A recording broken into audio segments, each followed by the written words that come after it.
He wants me to have sex with Bonnie. Now remember, Peter, you can't say yes right away. You let him talk you into it. He's watching for that. It's part of the dance. I will absolutely have sex with Bonnie. Sorry, Peter, you're too eager.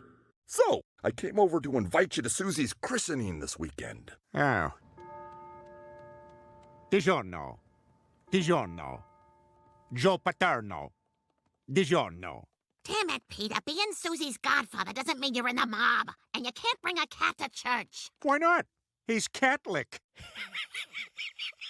He does a muttly laugh. Coffee in the smallest cup we have, as you requested. Grazie. And let me assure you, any shouting you hear from the kitchen is not Gordon Ramsay tearing us apart.